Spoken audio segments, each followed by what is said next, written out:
Stress management. Stress management की बात हम आज देखते हैं। सबसे पहले तो अवॉइड करो, पहली सिचुएशन यही है।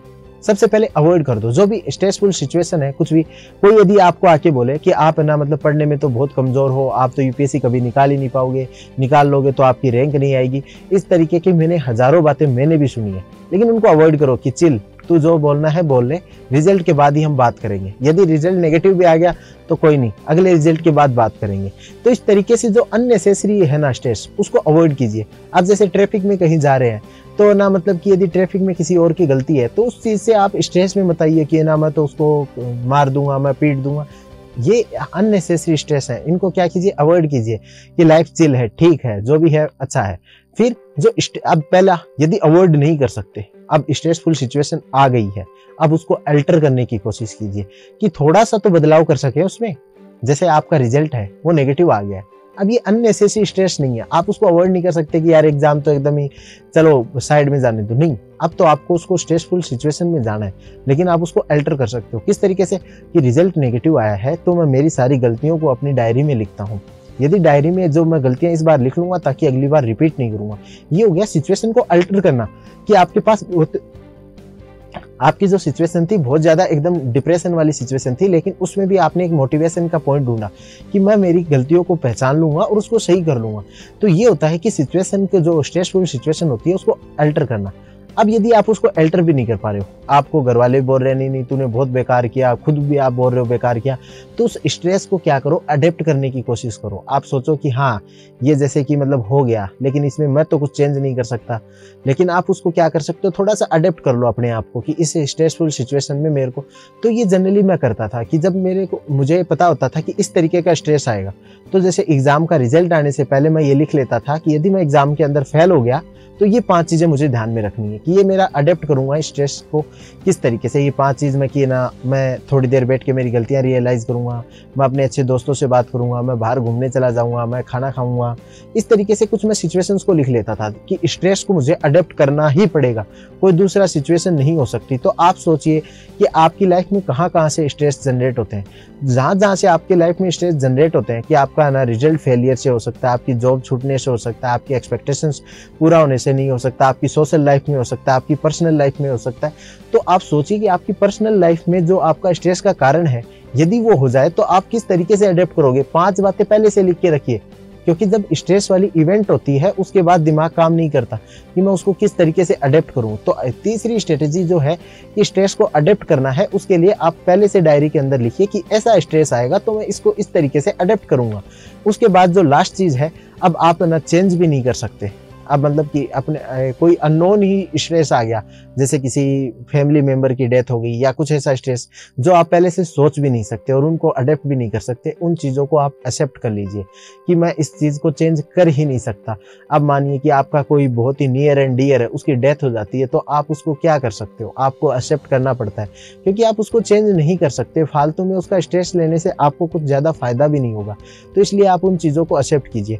तो स्ट्रेस मैनेजमेंट हमने देखा 4 स्टेप की एक प्रोसेस है, जिसमें सबसे पहले हमें अवॉइड करना है कि जितने से ज्यादा हो सके स्ट्रेस वाली सिचुएशन को अवॉइड कर दो। यदि अवॉइड नहीं कर सकते, उसके अंदर थोड़ा चेंज लेके आओ, उसको अल्टर करो। यदि अब अल्टर भी नहीं कर पाए आप स्ट्रेस सिचुएशन को, तो आप पहले से तैयार रखो कि ऐसी सिचुएशन आएगी तो मैं किस तरीके से एक्सेप्ट करूंगा, अडेप्ट करूंगा उस सिचुएशन को। और जब आपको लगे कोई अनइवेंटफुल हो गया जिसके बारे में आपने सोचा भी नहीं था और वो सिचुएशन आपके सामने आ गई, तो आप उसको एक्सेप्ट कर लो कि ठीक है, मैं इसको मन से एक्सेप्ट करता हूँ कि ऐसा हो गया। स्ट्रेस मैनेजमेंट के लिए कौन कौन सी स्किल्स हैं जिनको यदि लाइफ में इंक्लूड कर लिया जाए तो उसका फायदा हो सकता है। तो ये बेसिक्स हैं, इनको कुछ नहीं करना, लेकिन ये इनको करना बहुत ज्यादा हार्ड होता है। आप देखोगे 99% लोग है ना इस चीज को नहीं करते और इसी की वजह से उनको स्ट्रेसफुल सिचुएशन को फेस करना पड़ता है। सबसे पहले मेडिटेशन। आप ज्यादा टाइम नहीं, मैं आपसे 5 मिनट मांगता हूँ कि दिन की 5 मिनट आप मेडिटेशन करने में दे दीजिए। मेडिटेशन का मतलब है आप एक चीज पे थॉट लगाओगे, उस टाइम पे आपका दिमाग बिल्कुल और किसी के बारे में नहीं सोचेगा, बस आप किसी चीज पे फोकस कर लीजिए और ये रखिए। अब जो लोग मेडिटेशन करना चाहते हैं, मैं भी नहीं कर पाता था मेडिटेशन, क्योंकि ये बहुत ही टिपिकल प्रोसेस है, आप एक जगह पे कंसंट्रेट कर ही नहीं पाओगे। जैसे ही आप सोचोगे मैं एक चीज पे ध्यान रखूं, तो उसी टाइम पे आपके दूसरा थॉट दिमाग में आ जाएगा। तो सबसे बढ़िया मेडिटेशन है हंसी।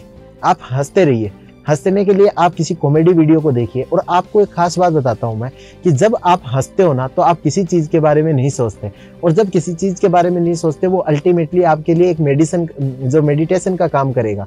तो आप कुछ कॉमेडी वीडियो देखिए 5 से 10 मिनट डेली, या दोस्तों से बातें कीजिए और एकदम दिल लगा के हंसिए, तो उससे क्या हो जाएगा, आपका मेडिटेशन हो जाएगा। दूसरा हमें काम करना है टाइम मैनेजमेंट का। टाइम मैनेजमेंट यदि हम देखो एकदम पूरा काम हो जाएगा, किसी भी प्रकार का डिले नहीं होगा। हमें पता है 8 से 10 करंट अफेयर पढ़ना है, 12 से 2 पॉलिटी पढ़नी है, शाम को मुझे टेस्ट देना है, उसके बाद मुझे इकोनॉमी पढ़नी है। तो आपके लिए क्या टाइम मैनेजमेंट आपका अच्छा है तो आपको किसी भी प्रकार का स्ट्रेस नहीं आएगा, क्योंकि पता है आपको उठते ही आपको मतलब कि करंट अफेयर पढ़ना है, फिर टेस्ट देना है, सब कुछ। यदि आपकी लाइफ एक रूटीन रहेगी तो आप किसी भी प्रकार से स्ट्रेस में नहीं आओगे। अदरवाइज आपको ऐसा लगेगा कि मैंने पॉलिटी पढ़ ली, अब ये इकोनॉमी भी पढ़नी है, अब ये भी पढ़ना है, ये भी पढ़ना है, ये मैं भूल गया, तो आप अननेसेसरी जो स्ट्रेस है उसको क्रिएट कर लोगे। तो दूसरी चीज़ आपको जो ध्यान में रखनी है वो है टाइम मैनेजमेंट। आपको एक शेड्यूल बनाइए, टाइम टेबल बनाइए और उसी को फॉलो कीजिए। उस टाइम टेबल के आगे पीछे कुछ मत होने दीजिए। फिर है स्लीप हैबिट्स।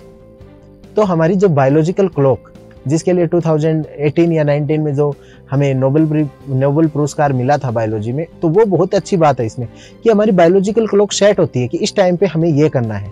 तो हमारी स्लीप हैबिट्स में क्या होता है, हम कभी 10 बजे सोते हैं, कभी 12 बजे, कभी रात भर नहीं सो रहे, कभी सुबह सो रहे हैं। तो इस तरीके की जो सिचुएशन है ना, उससे क्या होता है ना कि हमारे बायोलॉजिकल क्लॉक बिगड़ जाती है और वो फिर परफॉर्मेंस है ना डाउन होती जाएगी दिन ब दिन। तो हमें क्या करना है कि एक पर्टिकुलर स्लीप हैबिट्स ही डेवलप कर लेनी है कि हम रात को 11 बजे सोएंगे, सुबह 5 बजे उठेंगे, या 11 बजे सोएंगे 6 बजे उठेंगे। वो आप अपने हिसाब से देखिए कि आपको कितनी नींद की जरूरत है, 6 घंटे, 7 घंटे या 8 घंटे। जब मान लीजिए आपको 8 घंटे की जरूरत है तो 10 बजे सोइए, 6 बजे उठिए। इसको स्लीप हैबिट को, पैटर्न को आप डेली फॉलो कीजिए, आपकी बायोलॉजिकल क्लॉक सेट हो जाएगी, फिर आपके स्ट्रेस कम आएंगे। फिर है हेल्दी डाइट। आप हेल्दी डाइट को फॉलो कीजिए। बाहर का जंक फूड, पैकेज फूड है, उसको मत खाइए। हेल्दी डाइट्स में आप क्या कर सकते हो, अब आपका, मैं मानता हूं कि आप है ना प्रिपरेशन स्टेज में हो तो बहुत ज़्यादा हेल्दी डाइट्स के ऊपर आप फोकस नहीं कर सकते, लेकिन आप क्या कर सकते हो, रॉ मटेरियल तो खा सकते हो। रॉ वेजिटेबल हो गया या रॉ फ्रूट्स हो गए, उनको तो आप खा के ना मतलब कि अपना, उनके लिए तो आपको ज़्यादा टाइम भी नहीं लगेगा। तो मैं हेल्दी डाइट को ना सजेस्ट करूँगा कि आप ना हेल्दी डाइट को फॉलो कीजिए, ताकि आपकी जो फिजिकल स्ट्रेंथ है वो इतनी अच्छी होगी कि आप ना आराम से, जो स्ट्रेस जनरेट भी हो गया ना तो आप उसको हैंडल कर लोगे। उसके बाद है एक्सरसाइज। सेम हेल्दी डाइट की तरह ही एक्सरसाइज है। यदि आप सुबह 10 मिनट वॉक और शाम को भी 10 मिनट वॉक कर लिया ना, तो शरीर में आपके हैप्पी हार्मोन्स रिलीज होंगे, जो स्ट्रेस बूस्टर होते हैं, जो स्ट्रेस को खत्म कर देते हैं। तो आप यही कीजिए। एक तो देखो एक्सरसाइज के 2 फायदे हैं। पहला तो आप फिट रहोगे, तो यदि स्ट्रेस भी आ गया तो आपकी बॉडी उसको अडेप्ट कर लेगी आराम से, उसको एक्सेप्ट करने में आपको कोई दिक्कत नहीं आएगी यदि एक्सरसाइज से। दूसरा क्या होता है, हैप्पी हार्मोन्स निकलते हैं, तो उससे क्या होगा, आपके अंदर खुशी आएगी। तो आप ये एक चीज देखना कि आपके जो नेगेटिव थॉट्स होते हैं वो कभी भी एक्सरसाइज करते समय नहीं आते। एक्सरसाइज यदि आप वॉक भी कर रहे हो तो कभी भी नेगेटिव थॉट नहीं आएंगे, हमेशा पॉजिटिव थॉट आते हैं। ये होता है हैप्पी हार्मोन का असर। तो हमेशा एक्सरसाइज करते रहिए। फिर फ्रेंडली सोशल नेटवर्क होना चाहिए आपका। उसमें कभी भी ऐसे दोस्तों को मत रखिए जो आप पे टोंट मारते हो, कि जैसे कि आपने ना मतलब यूपीएससी की प्रिपरेशन स्टार्ट की और वो बोलेंगे और कलेक्टर साहब। तो इस तरीके के जो लोगों से थोड़ा सा मतलब की दूरी बना लीजिए। चाहे आपके वो बहुत अच्छे दोस्त भी है ना, तो आप सोचिए कि ठीक है मैं 1-1.5 साल बाद इनसे वापस से बात कर लूंगा, या फिर आप उनसे बात करें तो जो अपनी पढ़ाई की बातें हैं उनको थोड़ा सा दूर रखिए। लेकिन आपका एक फ्रेंडली सोशल नेटवर्क होना चाहिए, जो स्पेशली जो तैयारी कर रहे हैं उन्हीं लोगों का बनता है, और उनसे बात कीजिए कि मुझे इस प्रकार का स्ट्रेस आ रहा है। तो ये सब कुछ फ्रेंडली सोशल नेटवर्क में आता है। फिर जो लाइफ के डिस्टर्बेंसेज हैं उनको कम कीजिए। लाइफ में हम क्या करते हैं, जितने ज़्यादा से ज़्यादा इंटरेक्शन करते हैं, ज़्यादा से ज़्यादा एक्टिविटी करते हैं, तो उनमें जो भी डिस्टर्बेंसेज आते हैं वो हमारी लाइफ के डिस्टर्बेंसेज बन जाते हैं। तो हम यदि सोचिए एक ही जगह बैठ के है ना पढ़ रहे हैं, केवल यूपीएससी के ऊपर हमारा फोकस है, तो हमारी दूसरी इवेंट्स क्या हो जाएंगी, कम हो जाएंगी, तो उनमें डिस्टर्बेंसेज के चांसेस कम हो जाएंगे। तो अल्टीमेटली जो लाइफ में क्या होंगे ना, जो डिस्टर्बेंसेज होंगे वो कम हो जाएंगे। तो हमें लाइफ के डिस्टर्बेंसेज हैं उनको कम करना है। स्पेशली हम 2 डिस्टर्बेंसेज को कम कर सकते हैं, एक तो पर्सनल लेवल पे, एक सोशल लेवल पे। तो सोसाइटी की जो बातें हैं उनको तो इग्नोर कीजिए एकदम, और पर्सनल लेवल पे है तो अपने आप को, आप इतने मैच्योर हो चुके हैं, आप यूपीएससी की तैयारी कर रहे हैं, तो पर्सनल लाइफ के डिस्टर्बेंसेज को कभी भी हमारी पढ़ाई के ऊपर इम्पैक्ट नहीं आना चाहिए, ये आप इंश्योर करोगे। लास्ट है फोकस ऑन द गोल। आपका टारगेट ही इतना ब्यूटीफुल होना चाहिए ना कि दुनिया में कोई दूसरी चीज दिखे नहीं। और यूपीएससी से ब्यूटीफुल टारगेट क्या होगा आपका। तो आप जब यूपीएससी की तैयारी कर रहे हो तो आप एकदम श्योर रहिए कि मुझे यूपीएससी की तैयारी करनी है, मुझे यूपीएससी क्लियर करना है। जब तक यूपीएससी क्लियर नहीं होगा मैं किसी दूसरी चीज के बारे में सोचूंगा ही नहीं। यदि आपका ऐसा यदि फंडा है, यदि इतनी जिद है, इतना जुनून है, तो फिर आपके पास स्ट्रेस आ ही नहीं सकता। तो आप एकदम इतना जिद्दी रहिए कि मुझे यूपीएससी निकालनी है, फर्स्ट अटेम्प्ट में क्लियर करना है।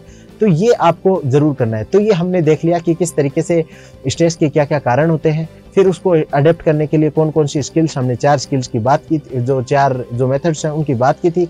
और फिर जो हमने ये लास्ट में कुछ स्किल्स देखी हैं जिनको यदि आप डेली लाइफ में इंक्लूड भी करोगे तो हाफ एन आवर से ज़्यादा आपका टाइम नहीं लगेगा, लेकिन आप हमेशा खुश रहोगे।